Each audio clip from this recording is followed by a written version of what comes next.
2 soovitust aasta lõppu, milles ma ise olen eksinud. Esimene müügiinimese rollis. Teatud valdkondades siin jõuluperioodil, Black Friday ja nii edasi, tellimused suurenevad. Minu soovitus on see, et kohtle tellimust nagu külma müüki, sest see klient vaatab turul ringi ja võidab see, kes teeb paremini müüki.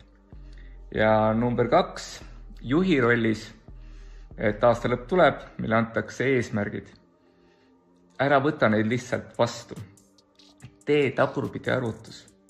Kas sinu inimesed saavad olla efektiivsemad? Kas sul on neile anda veel mingit oskust?